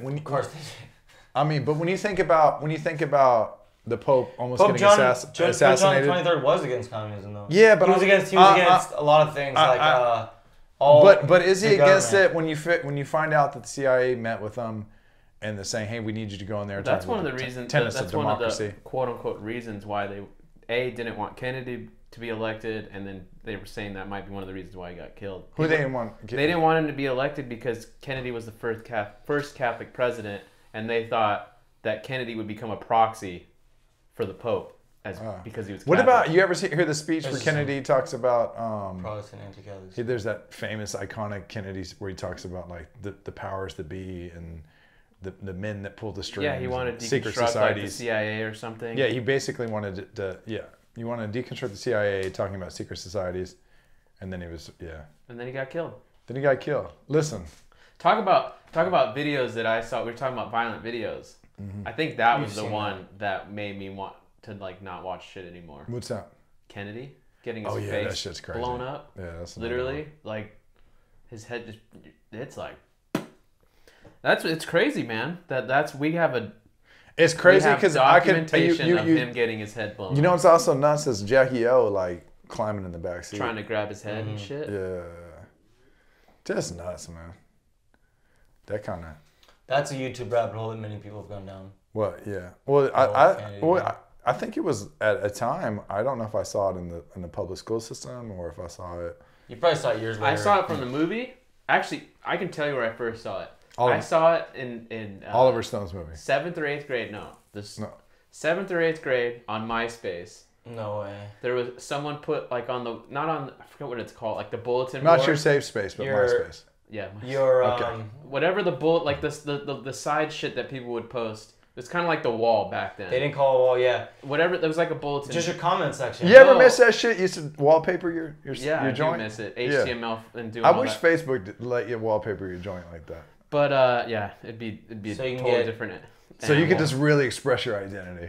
Instagram wouldn't have well, let them finish, but Instagram wouldn't have came up as hard if Facebook would have allowed you to do that. Maybe, but Facebook just bought Instagram, so it didn't really matter. It didn't matter. Anyway, one of the record labels that I was following posted like, here's 5 music videos you should check out or whatever, and so I clicked on it, and then like the first one was like a black metal band, and they had the whole fucking Kennedy. In Living Color? That's like the only black metal band I could think of. No, black metal. No, I know, I got his joke, but like the Norwegian, like the face paint, they look like Kiss. The band. Okay. That's actually where the black metal bands got their inspiration from. Kiss. Mm-hmm. And even though the music sounds nothing like it. Not at all. But they had like the footage of like Kennedy like doing this, and then all of a sudden when it got crazy, the metal really kicked in. It's just fucking his head blows off. That was the first time and it made me I felt disgusted by it. And then I looked it up. I didn't even know that was Kennedy who got shot. I had no idea. And then I found the Oliver Stone movie. I'll tell you some shit. It's a flashback onto this. I'm in the 3rd grade. It's like early in the morning, and everyone's like, "Hey, everybody, let's get together." This is at Norwalk Christian School or Grace Brethren in Norwalk. Anyways, they're like Christian schools. Before the Mormons got their stronghold. Yeah, before. So just want to shout out God. Anyways, so we all get up and we go to the assembly, and we're all sitting there, and everyone's super hyped. Like, what are we here for? Well, we're here because there's a teacher that's going into space. And her name is Christy McCullough, I think, or is that what it is? I'm not sure. I think she actually went to San Pedro High. So we're all sitting there, and everybody's just like, it's kind of exciting in the 80s because like at that time there's just, it's exciting watching the shuttles going to space. I don't know, like a kid. It was a nationalistic moment of. Yeah, they're just indoctrinated. Everyone's, let me sing this. You watched the Challenger explode? I watched the Challenger explode. Is that where this is going? Yeah. Man, I'll never forget it, bro. Because we're all sitting there, and it's just like, it starts to tilt. Boom. And it was like one of those moments, like even as a kid, like you just knew, like, you're like, whoa, what the fuck was that? And like, you're sitting there and... Well, I think it was really big. It hit everybody the nation big because people were, sometimes something happens and then you see it on the news and it was devastating. But people are turning in with so much, already tuned in for the live coverage with so much optimism. Yeah. And because they were putting a teacher in space, every school in America, I think, was. I've read. But it was one of those things where it's like you're sitting there. Talks about remembering watching it. And I'm sitting there, and kids will be kids, right? So. Of course they're going to be like, well, what happened? What happened? And I think I just knew. I was like, man, that shit didn't look good. They did! I was like, literally like, I was like, man, that did not look good. I didn't know. So the teachers, watching the teachers having to like deal with it at that time. Did you break it down for the kids? I was like, hold on, kids. Let's talk. There's an O-ring. No. There was a booster. No. They did. Yeah. No, it was just, but the teachers being like, well, we don't know, we have to find out. Well, I mean, that was. But that was 9/11. We were in school for 9/11. Oh, you guys are in. Yeah, that was wild. Yeah, 9/11 was crazy. Only time I ever seen my father cry. Yeah, it was nuts. It was interesting to say the least. Yeah. So. Did they cancel school? I don't even remember. We also got sent home. Yeah. I remember they lined us up, like in the alleyway. Mm-hmm.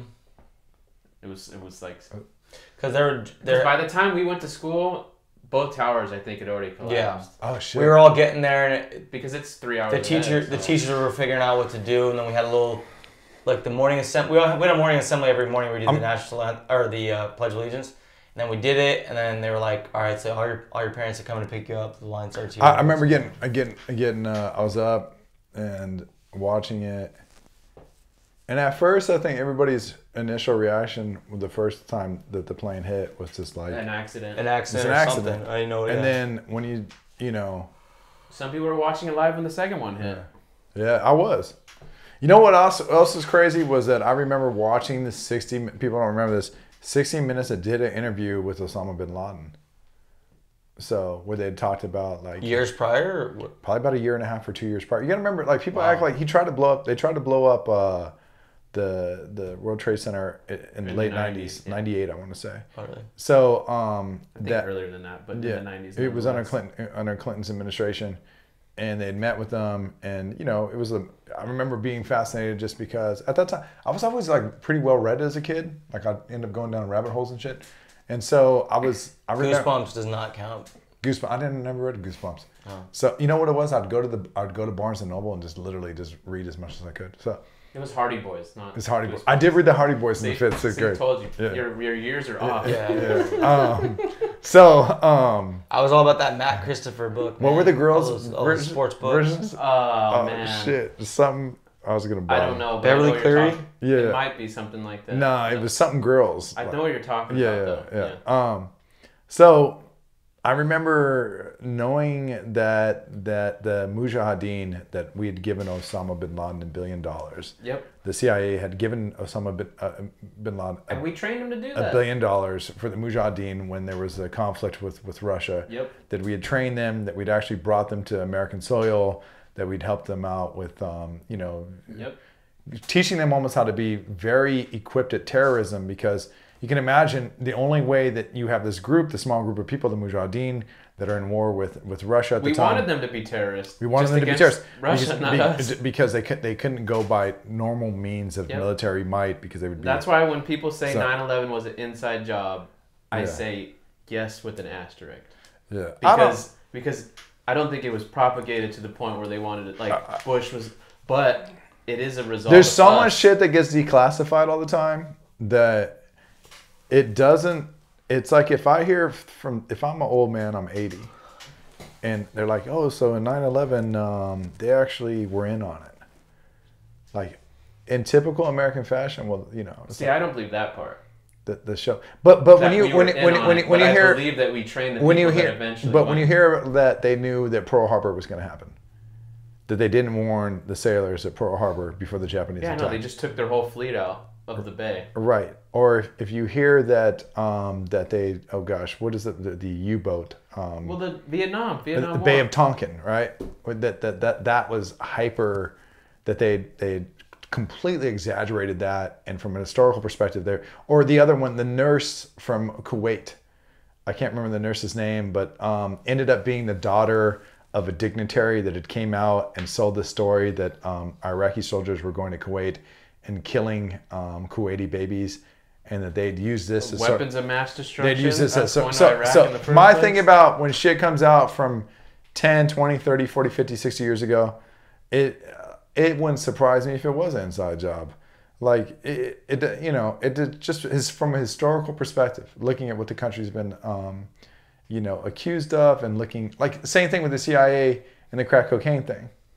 You got everybody in the hood in the 80s and the 90s are saying, no, man, such and such, Freeway Ricky Ross was saying that the government was involved in the coke distribution for Los Angeles and was involved in knew this new way of cooking up to cocaine, which was crack cocaine. And that just literally, it's just like a disease. It's, or fungus just spirals out to the rest of the country, which is crack, right? You have all these people that are saying, this is not true, this is not true. Then you have the guy from the San Jose Mercury News, who's, I can't remember the journalist's name, but, under very weird circumstances, I think committed suicide, but finds evidence that it was absolutely true, that they were in on it because of the Sandinistas, Iran-Contra affair, Oliver North, Ollie's Point, Nicaragua, that this is absolutely true. So when I'm never like one of these cats where I hear something, they say, oh, well, 9/11 was an inside job. I'm not going to be like, no, 9/11 was not an inside job. But I'm not going to tell you that it wasn't either. Like, I mean, what about Martin Luther King and all these other things that are coming out? Well, the King papers are about to get, they're about to let all the King stuff go. I mean, obviously when they let this stuff go, oftentimes it's just like obliterated with redacted stuff. Redacted and black markers, and you can't necessarily read what was going on. But I mean, it's something. It's something to be said. Like it's something there that, from a historical perspective, looking at so many different things within the Tuskegee experiment comes to mind. The Bikini Islands. Have you ever seen the footage of this shit? Oh man, these guys they're in the South Pacific. They let a nuke go. They let a nuclear bomb go in the South Pacific, and all of the scientists are running around with these heavy metal suits on with gigameters, and they're measuring Geiger counters. Geiger. Thank you. They're measuring radiation, and it's just like, imagine if an atomic bomb just went off. We're like, damn, that's sick, that's incredible. Like, look at that thing go. There's a big mushroom and there's water. And he's like, hey, let's go snorkeling. There's all these they're experimenting on the humans who are living there to see what would happen. But it was also to our own Navy too, because we knew we could long term have a measurement of how the radiation affected them. That's gnarly. And they have, what's crazy is... That's probably why they dropped the bomb twice in Japan, to be honest with you. It's crazy is that they have it all on film. Imagine if they just had you and I on film with all of our buddies from Jackrabbits that let a nuke go, and we're all just swimming in the water after they let a nuke go, a mile or two away. And we're just not, it's just, The Tuskegee experiment is the other one about that I think everybody should, if you get a chance. Yeah, that one's the one they told everybody in black communities that they had a cure for syphilis, and instead gave them syphilis. They give them syphilis, and then they ride this motherfucker till the wheels fall off. Right? They keep going, and even in the moment of transparency where they get outed as giving these black men syphilis, they continue on to do basically their research to see how it affected them. But it's not just like, it wasn't just the syphilis. They'd give them syphilis to their loved ones. They'd give them syphilis to their children, you know. To tie it all back, this is why when earlier you were saying like, Americans judge, and I was like, no, it's humans. Yeah. Same thing. We're all humans. The Nazis did that. Everybody experiments. Everyone does fucked up shit. You know, we let the LSD go in the subway system.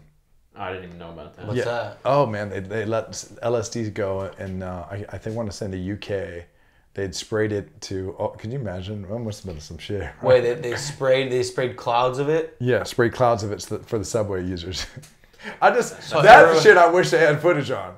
That sounds like fun to me. Yeah, that just sounds like. So everyone that took the subway to work that day. I mean, they wanted to. What year was this? You could probably look it up. Thank you, Google. Look at LSD subway experiment UK probably. It's in the 70s or 60s, right? Oh wow. Garrity. Let's see. We're turning Garrity into like a.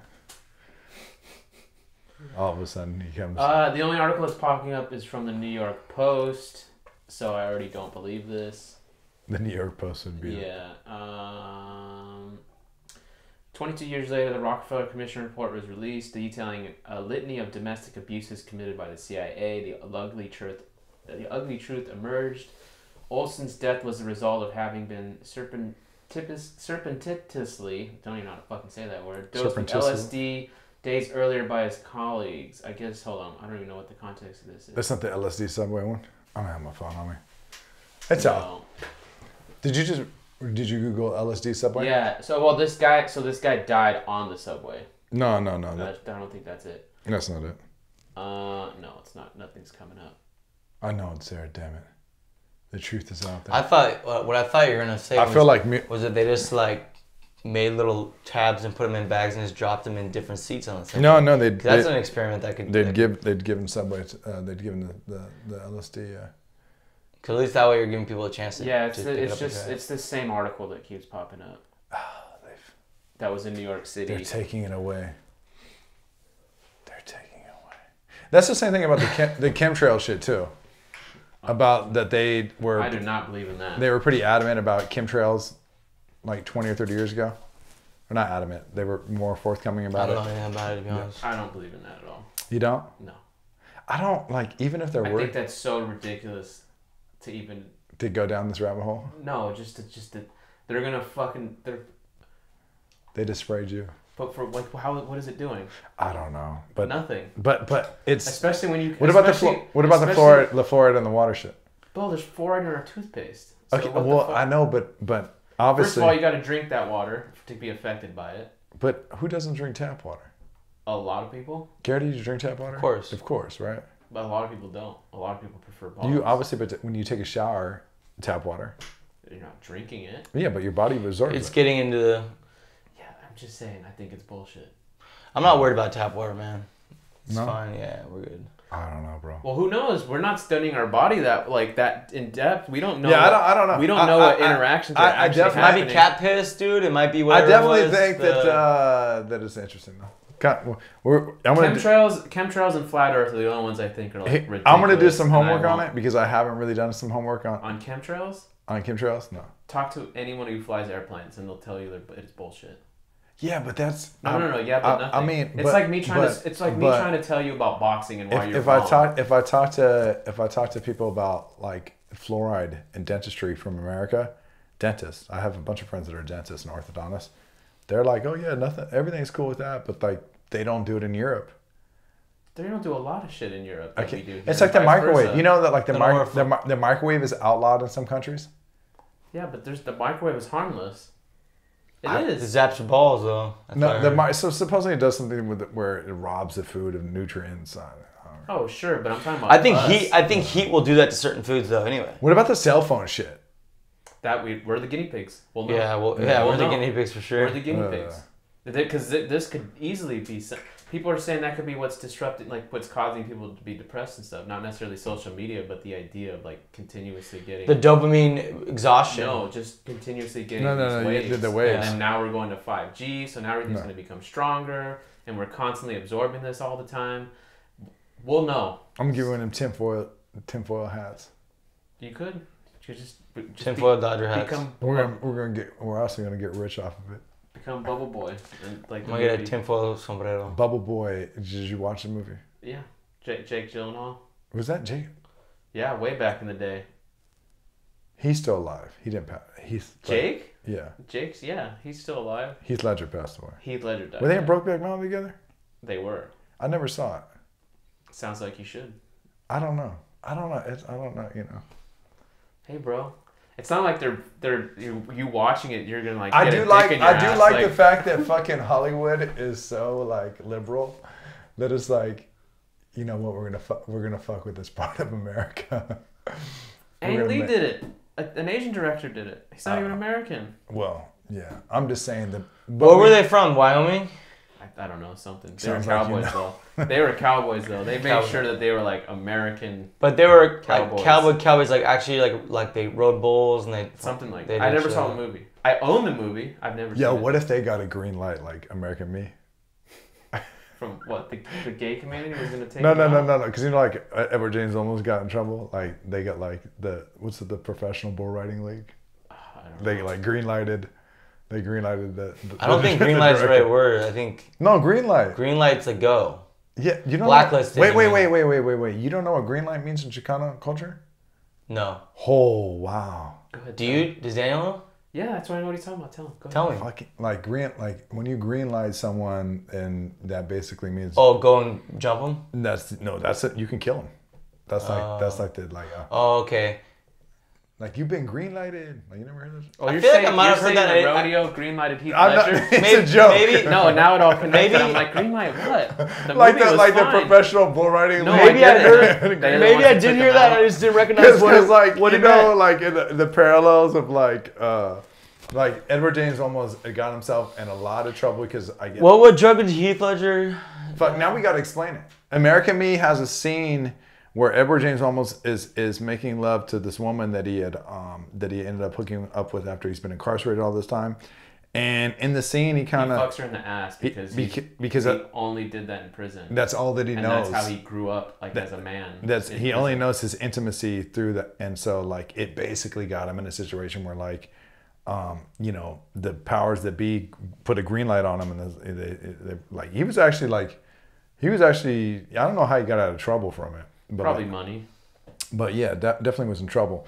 But my joke is that the Professional Bull Riding League green lighted. They saw Brokeback Mountain. They were like, do it. Like, go. Like when we see these fools, just blast. Like, but yeah, Heath Ledger died of an overdose. So yeah, maybe he got. What's up with the fuck? We're talking a lot of shit today, but who cares? What's up with the Australian actors that like? You think any American actors are going to Australia and acting Australian, putting on Australian accents? No. I want to put an end to this shit. You know what else? Where's the industry, Daniel? Yo, you know what else drives me nuts? The industry's here. The industry's not over. You know what else drives me nuts? Political pundits from over the Atlantic, particularly England, coming over here and like Piers Morgan and even Milo, John Oliver. I love John Oliver, but like. He's not a pundit. He should stay a comedian, honestly. But he is a comedian. But I'm saying... He is a comedian. You're right. He is a comedian. But I'm saying, could I go to the UK... Yeah. As an American, is there an American that's over in the UK right now that's poking fun of their politics and like all the English are behind them? No, because Americans are stupid. Americans think, English accent must be smart. Wrong. Who gives a fuck about England? That's what the American perspective. Apparently we do, because they fucking broadcasted their wedding. It's the other way around. It's the other way around. I'm saying there's so many. We get so many of these guys. People come here because Western influence is where it's all at. But we get so many pundits from that come over here, right? And they're making a living by making fun of American politics. And I'm saying if this shit is right, you and I are going to get on a plane today. We're going to go over there. We got some jobs waiting for us. And we're going to talk some shit on the English. Well, do you know anything about English politics? How hard could it be? Well, that's my whole point. They know about American politics. I know just as much as John. Listen, I don't have. First of all, we don't have a research team, so let's not give John Oliver too much credit here. He is funny, but like I give his. He's got a bunch of writers. He's got a bunch of writers behind him. I don't look at John Oliver as one person. Exactly, John as a bunch of writers. I'm saying like when you say that. But it's Piers Morgan. It's oh gosh, who's the other? Trevor Noah's another one from South Africa. I mean, Trevor Noah's funny. Okay. Shout out to Trevor because his name's Trevor. Any non-comedians? But Piers Morgan. So far, you've mentioned one. Oh, you mean Milo? Is Milo not from here? Where's he from? Milo Yiannopoulos? He's British. Is he really? Yeah, but he's already off the map. They canceled him. He's not on TV though. Yeah, canceled him. Yeah, he's done. He got himself in trouble because he said it was okay that he got molested. He's like, I wanted it. It wasn't his fault. That's what Tim Dillon covered this extensively recently. Man. If anyone wants to listen to Tim Dillon Goes to Hell, he like supports them. But if you want to listen, Tim Dillon's hilarious. He has a hilarious way of breaking it down. But you can go listen all about the Milo. I mean, erased off planet. Even like that. You know what is so crazy is that when you like Dogma, right? And so even when Dogma comes over and it's not in the form that you want it to be in, like particularly with like conservatives, and I see liberals doing this, it's like, hey, as long as you're saying that shit, as long as you're expressing that form of tribalism, as long as you're identifying with our ideology, we're A-okay with you. Because there's no way... He got out of bounds of the conservative narrative, and they canceled him because they're like, no, this is too much. But it's still... And the family that was backing him... When did it become too much? Oh, he was getting back... It makes sense. The Breitbart people. Oh, were they really? Yeah, the Breitbart family. I think it's the Mercer family pays for Not the to be confused with the Ray Mercer. Not to be converted. Back to title with boxing. What was your favorite Ray Mercer fight? The one when he knocked out the UFC guy. You guys don't know about this? Just shit. Refresh my memory. The guy was a heavyweight champion of UFC. Ray Mercer versus. I'll tell you right now. I think I know what you're talking about. And Tim Sylvia. Tim Sylvia was a champion of UFC. Ray Mercer took a fight versus Tim Sylvia. The whole build up, Tim Sylvia said, "I'm gonna kick you. I'm gonna take you down. I'm gonna beat your ass." And Ray Mercer basically says, "If you stand with me, I'll knock you the fuck out. Don't stand with me." And Tim Sylvia says, "I'll stand with you," and Ray Mercer clips him in like a minute. Like, not. They were in the octagon or in the ring? They're in the octagon. Oh, nice. So, but this is when you think about this is a wow. But he was a champion of UFC. Yeah. No, they don't talk about that shit. They talk about Couture versus James Toney all the time. But oh yeah, I remember that fight. Yeah. But listen, Randy Couture, right? That's his name. Randy Couture, yeah. Was smart because he ran up. He just basically tackled James Toney. He was smart enough not to stand with him. But this is what I tell UFC fans: you guys don't check into. There is no. I mean, there probably is, but you guys aren't looking to watch submission videos. You're looking there for the knockout. And at the end of the day, my man wouldn't stand with James Toney because he probably knew that he'd end up like Tim Sylvia did. So he weighed 310 pounds. Yeah. Who? For the fight. Ray Mercer? Sylvia. Oh, okay. Yeah. But it was at the Trump Taj Mahal Casino in Atlantic City. Shout outs to the Prez. The Prez was there with Melania. This is before he had the Secret Service with him. He was decked out. Toupee was on. He's super into UFC, like into MMA. Trump. No, you don't see that. Trump is into events. What's that shit called? WWE. No. He was in the WWE Hall of Fame, right? Something like that. I could just imagine Trump watching Demolition Derby. Like, have you ever seen Demolition Derby though? just like glued. Demolition Derby is fucking pretty fun. I don't know. I can just imagine Trump. But you're also a wrestling fan. Let's be honest. I can just imagine Trump. Destruction Derby has nothing to do with wrestling. Like being. I think it's like cut from the same cloth. Like that type of entertainment. Do you say Trump has a better? That type of entertainment? He's got better reasoning. Don't take offense to that. That's offensive. He's got better reasoning of Bigfoot versus Gravedigger than he does foreign policy. Well, you knew two characters in first of all, that's Monster Truck, and Monster Truck World. That's not Destruction Derby. He's saying, hey, look. He's like, I don't know. Oh, Monster Truck's the big leagues. I'm gonna have to Destruction Derby is the smaller circuit, man. No, but I'm saying I bet you Trump could talk about transitions of the WWF to the WWE. What about the fact what about the fact that he was on the WWF? What about it? You motherfuckers. So was Mike Tyson. But that's Mike fucking Tyson. He's got a tattoo on his goddamn face. We didn't elect him as the most revered man in the country. I didn't elect him. Yeah, but I'm just saying. The country elected him. You motherfuckers out there elected a dude that. Speak to the camera. That has it to pay, and whatever that did. What could you ever with a guy with that comb? Could you ever? He's never taken a punch. We know that, right? No. He's never taken a punch because the person who has taken a punch doesn't talk to people. Could you fuck with a guy that had such a dishonest haircut? Do you think that he could ever be honest because of the dishonesty expressed in his haircut? I don't know. I don't know if you're really asking my opinion about Trump. No, I'm not. I'm saying you meet a dude and his comb over is like that. And how about his stats? How about his weigh-in stats? I'd be more concerned about his weird, like his skin color. Than his hair. That strange. He's like orange, and then right here it's like pale white. Burnt orange. Popsicle orange meets coconut. He's like one of those orange and cream popsicles, you know? Yeah, creamsicles. Orange, cream. Creamsicles. Yeah. Yeah. I don't, but like, and then what's up with my man's diet? He likes McDonald's. Taco Bell, McDonald's. No, not Taco Bell. He doesn't fuck with that Mexican shit. It's a Big Mac. He does on Cinco de Mayo. What are you talking about? Yeah. No. It was no way. The best. He goes, I love Hispanics. The best taco bowls are made in Trump Towers. This was like when he was running back in like. Yeah, it was a 16. Taco Bell. No, it was from Trump Tower. Look. Trump Tower. I thought it was his own restaurant. He likes KFC. Yeah. He likes. What is the? How about those Clemson players that got KFC at the White House? McDonald's. It was an array of all these different. It was like McDonald's on one platter and one silver platter. Some people were complaining, and then the fucking fat linemen were like, "This fuck is it. Great." Just McDonald's. I can't believe. You ever seen the movie Idiocracy? Yeah, that's what's happening. That's what's happening. We're in it. It's what do they keep saying in the movie? It's the electrolytes.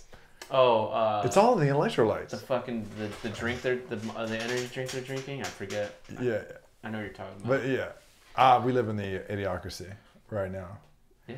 I can't believe it's fun. That, I like it. Yeah, and then like, what was he good at ever? Who? Trump. I don't know. Good enough to become president. He was good at TV shows. I'm gonna give him credit. He was good at TV shows. I don't know if he's necessarily good at building buildings. I'm not quite sure. It's more of a brand stamp. But the end of the he was good at TV shows. He's the president of the United States, and no one can ever. Daniel's starting to get flipped. I think Daniel's. Yeah. On it board. is. You think? No, I'm not on board. But we have to agree on one thing. Totally glad we got to agree on one thing. The only way that he got in office is like only a white man would have been able to do that. Oh, absolutely. Like never. It's no black guy could pull that shit off. No guy, no man of color, particularly black man or whatever. You know, if you're running for office, which you will be, 20 years that's it.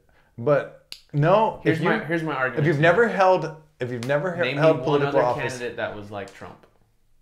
That was like Trump. White, black, whatever. Name me one other one. That was on the WWF. Who went after fucking his colleagues, talked shit to all of them on the main stage, gave them all, like, did exactly... Yeah, because it doesn't work for anyone else. No, I'm just saying, but name me one other candidate, white, black, brown, any color. You're talking about the reason why Trump was successful is because he controlled a narrative for 20 or 30 years. He planted seeds. I honestly believe... Planted seeds for a long time. Yeah, I honestly believe that... behind his back too. I honestly believe that when he... One of the questions, if you were going to do an interview with him, whether it would be Barbara Walters or Oprah or Howard Stern, all these people that have had these platforms that did interviews with them, I believe that he agreed upon the interview and that he said, I'll do this interview, but the wrap-up question is always going to be, you know, many people have talked about you being the president of the United States. Would you ever do that? Because it was asked by Barbara Walters, it was asked by Stern, and it was asked by Oprah. Yeah, back when he used to say, I think Oprah would be a good running mate. Yeah. So, but that was just, I think that he was planting those seeds, but I don't think he necessarily had picked like he like it was just part of his like I'm gonna do it all because I put my name on everything. I'll eventually be president. Kind of the same way I say I'm gonna be president. But you're talking about like, this. I don't know. You read the books and it sounds like I think he knew. I think he had a good idea. Once it became serious, like it was a joke, and then it became serious, and then that's when you read people were like scrambling. It's also listen. If you're gonna look at it from a historical perspective, because you had so many nominees in the Republican Party, it's like he just got you had Cruz. And, I know it's That's my point. But when they're looking for their nominee and it's all getting divvied up, Trump just got 100% of crazy. That's how he ended up being the guy that got elected, like as the nominee, right? The rest of the votes were getting split amongst everybody. Because he was, whether or not you believe this politics or not, once he became that leader, and even things that they weren't thinking in their heads, they were like, shit, that's funny. That's my guy. He's gonna talk shit to these politicians and drain the swamp and all that. Well, it's also too that which didn't happen at all. The draining of the swamp. But that doesn't matter to people who aren't educated in these things. Yeah. It's also that because it's a good time if marketer. If you're a politician and you're a Republican, damn, you're in a good space to take advantage of a lot of people that have been displaced from the laboring class. You're in a good space because they're all looking for, they're all asking themselves why, when is this going to change, and where do I go from here, and who do we blame? And so if you're just a politician saying I'll tell you who to blame, we're gonna blame these bad hombres, and it's because you've lost. You're kind of proving the point as to why he got elected. No, but I'm telling you, because folks, you can be from the white laboring class, from the South or the Midwest, and you're not it's men like Trump is the reason why you lost your fucking job. But that's why Obama got elected. It's because Obama got elected because I think we had 8 years of Bush. It was a perfect time. And he was timing also, is everything. He was right? preaching everything. I'm gonna bring back. I'm gonna do everything that Bush is not. Da da da da da. We got to be real too, about our leaders. Is they're not gonna do they're always gonna look after the oligarchs. Always gonna look after the 1/3 of the 1%. Mm-hmm. Stop thinking that they have your back, whether they be Republican or Democrat. They don't have your back. That's why I personally am. AOC. I am glad that Trump got elected because of the fact of how much conversation, how much things have changed. That it's generated by him being in office, and it's going to continue to. It's going to because of social media. Trump's the first social media president. Obama was the first internet president. He was like a rock star. Well, maybe there's the rock star presidents, but he was a rock star president. And then, but Trump was 100%. Reagan was a rock star. 100% first social media president. Movie star, right? Was Trump, right? Social media president. Yeah. And now look at just. From when Obama first entered office till now, in terms of the internet, the Republicans are different though. Just to keep it real, Republicans have changed a lot. They put Terminator into governor's office, and they put basically the Brad Pitt. Put George Kitt. They put the Brad Pitt of his day made Ronald Reagan become president. Let's be honest about why Trump. Why they make their fucking reality TV show president. Yeah, but why did Schwarzenegger get elected in the governor's office? Because people, I remember they were pissed off because Gray Davis was looking at the California budget. You're saying, man, we've got this big deficit. He actually remembers everything from that time. We got this big deficit. We're gonna have to start. Everybody's buying. This is the mortgage boom. We're gonna start taxing people for sports utility vehicles that weigh over a certain amount of money. We're gonna tax them aggressively because we're looking for ways to come up with capital to pay off this deficit. Schwarzenegger with his fucking and Hummer. Everybody said, "Oh no!" Everybody said, "No, fuck that! I got my Hummer." Yeah, I know. And I got my F-150, and I got my Excursion, and who were the candidates in that recall election though? You had Schwarzenegger and porn stars and clowns and fucking. Yeah, it was the biggest joke I remember in the when they world. were. Listen, I remember. Yeah, everyone ran into that election. But they were getting those Gray Davis signatures. They're out there paying for them, and they got Gray Davis outed. Did he resign or did he get recalled? No, he got recalled. It was a recall, yeah. So, but lo and behold, a couple years down the road, everyone's like, "Oh shit, California's in this big debt." Everything that Davis was saying was real, and you got Arnold in there. And I'm just saying that the Republicans actually put the Terminator in office. The Republicans put the dude that had a showdown with Vince McMahon in office. The guy that was that you're fired. Ronald Reagan was being paid by the NRA. He was being paid by special interests to do these. This is how he gets his political influence. How he starts to accumulate his power. He got it from being in the unions. Initially he does. But you're also forgetting one thing that you're leaving out is that when Dixiecrats and Southern Democrats had the split, which is very relevant to the conversation. So when I run across people, Dixiecrat? What's a Dixiecrat? It was basically Dixiecrat. Is it a you could old-fashioned Southern Democrat? Okay. Southern Democrats. But there was a split between Southern Democrats and Dixiecrats? They all went to be mainly because those were the ones that became because of integration. You had a bunch of them jump ship that were traditionally Democrats that became Republicans. Okay. And so what they... That happened around, Nixon time? No, this happened, it was dealing with the 50s and the 60s. So, but when people say that Ronald Reagan used to be a Democrat, what they fail to say was, So was Trump. But what they failed to say was, no, he used to be a Democrat up until that defining moment in America where there's this big transition.